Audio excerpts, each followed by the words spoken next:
ये सच है, मुझे ऐसा लगता था। और ऐसा ही हुआ। जैसे ही मैं घर से भागी, 1.5-2 साल में मैं एक फिल्म स्टार थी, एक ड्रग एडिक्ट थी। मेरी ज़िंदगी में इतने सारे कांड चल रहे थे कि मैं ऐसे लोगों के हाथों में लग चुकी थी कि जहाँ से मुझे शायद मौत ही निकाल सकती थी। ये सब इतना सब डेंजर हो चुका था मेरी लाइफ में जब मैं टीनेजर ही थी। अभी बोर हो गए होंगे ना आप लोग घर पे, उदास भी हो गए होंगे, डिप्रेस्ड भी हो गए होंगे, कई तो रो रहे होंगे। अच्छा है, क्योंकि ये वक्त बुरा नहीं है। बुरे वक्त को कभी बुरा मत समझना। बुरा वक्त एक्चुअली में ओनली अच्छा वक्त होता है। अब आप बोलेंगे मैं तो फिलॉसफी चाह रही हूँ, ऐसा नहीं है। आप जानते हैं कि मैं एक मामूली सी, बहुत सारे कलाकार होते हैं, बहुत सारे लोग होते हैं, पर आप वो लोग खुश ये नहीं कह सकते कॉन्फिडेंस से कि मैं खुश हूँ, जो मैं हूँ वो बन के वो आज इस मुकाम पे खुश हूँ। मैं कॉन्फिडेंस से कह सकती हूँ। एंड ये बहुत बड़ी अचीवमेंट है अपने आप में, किसी भी अवार्ड से, किसी भी पैसे से, किसी भी मुकाम से बहुत बड़ी अचीवमेंट है। और मैं ऐसा कैसे बनी दोस्तों? मैं 15-16 साल की थी जब मैं घर से भाग गई थी। मुझे ऐसा लगता था कि जैसे मैं मतलब हाथ उठाऊंगी और तारे तोड़ ले आऊँगी। मेरी माँ कहती है कि एक बार मैंने बारिश में नाचते हुए तुम्हें देखा, आधा घंटा तुम ऐसा लगा था जैसे आसमान को से कुछ खींचने की कोशिश कर रही हो। ये सच है, मुझे ऐसा लगता था। और ऐसा ही हुआ। जैसे ही मैं घर से भागी, 1.5-2 साल में मैं एक फिल्म स्टार थी, एक ड्रग एडिक्ट थी। मेरी ज़िंदगी में इतने सारे कांड चल रहे थे कि मैं ऐसे लोगों के हाथों में लग चुकी थी कि जहाँ से मुझे शायद मौत ही निकाल सकती थी। ये सब इतना सब डेंजर हो चुका था मेरी लाइफ में जब मैं टीनेजर ही थी अभी। तो सोच लो मैं कितनी खतरनाक हूँ। एनीवे, सो उसके बाद हुआ यूँ कि मेरी ज़िंदगी में एक बहुत अच्छे शख्स आए, मेरे मित्र, जो उस टाइम एक स्ट्रगलिंग फाइट मास्टर थे। तो उन्होंने मुझे योगा मित्रता हुई तो उन्होंने मुझे योगा कराना शुरू किया।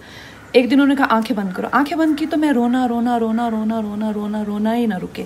तो कहते यार बड़ी अजीब लड़की, आंखें ही नहीं बंद कर सकती, तो मेडिटेशन कैसे करेगी? तो उन्होंने मौका मिलते ही मुझे एक बुक दे दी, राजा योगा। तो उस बुक में प्रोसेसेस हैं बहुत सारे, बहुत अच्छे। और मैंने विवेकानंद जी को अपना गुरु मान लिया और उन्हीं के गाइडेंस में मैंने अपने आप को बहुत संवारा। क्योंकि मुझे हमेशा से लगता था कि यार ये हैं एक्शंस मेरे। मैंने कभी किसी को अपनी स्थिति के लिए कभी किसी को नहीं सोचा कि यार ये इनकी करतूत है। तो I think that is why I could work on my self. और अगर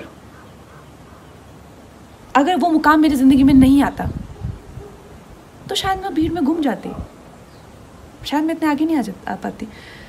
जो मैंने अपनी विल पावर को डेवलप किया है, अपनी इंटेलेक्ट को शार्प किया है, जो मैंने अपनी टैलेंट को संवारा है, जिस तरह से मैंने अपनी ज़िंदगी को संवारा, अपनी इमोशनल हेल्थ को रखा हुआ है, जिस तरह से मैंने अपनी फैमिली हेल्थ को रखा हुआ है, अपने इन्वायरमेंट को रखा हुआ, ये तो मैं कर ही नहीं पाती। तो मुमकिन ही नहीं था मेरे लिए अगर मुझे स्पिरिचुअल गाइडेंस नहीं मिली होती, गुरुओं का आशीर्वाद नहीं मिला होता। तो इस मुकाम की बड़ी अहमियत है। और जो प्रोसेस मैंने किया था, ब्रह्मचर्य का मैंने सहारा लिया था 2-2.5 साल।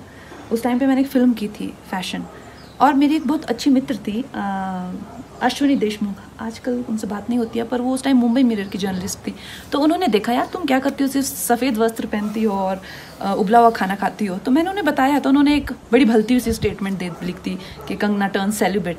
तो ब्रह्मचर्य इज़ नॉट अबाउट सेलिब्रेसी और नॉट जस्ट अबाउट सेलिब्रेसी। ब्रह्मचर्य के बहुत अच्छे प्रोसेसेस होते हैं, और उससे जो है आपकी एनर्जी को, अगर आपको बिल्कुल अपने हाथों में लेना हो, अगर आपको अपनी लाइफ की जो गाड़ी की ब्रेक है या क्लच है, सब अपने हाथ में, व्हील अपने हाथ में लेना है, you need to do processes like that. And specially अगर आपके पास ऐसी वॉलेटाइल एनर्जी हो। तो दोस्तों कहने का मतलब ये है कि इस वक्त का फ़ायदा उठाइए। बुरा वक्त ही ओनली अच्छा वक्त। और अब 5वें दिन मेरी और रंगोली की एनर्जी भी थोड़ी लो आती जा रही है। क्या कहती हो रंगू? बहुत लो है आज।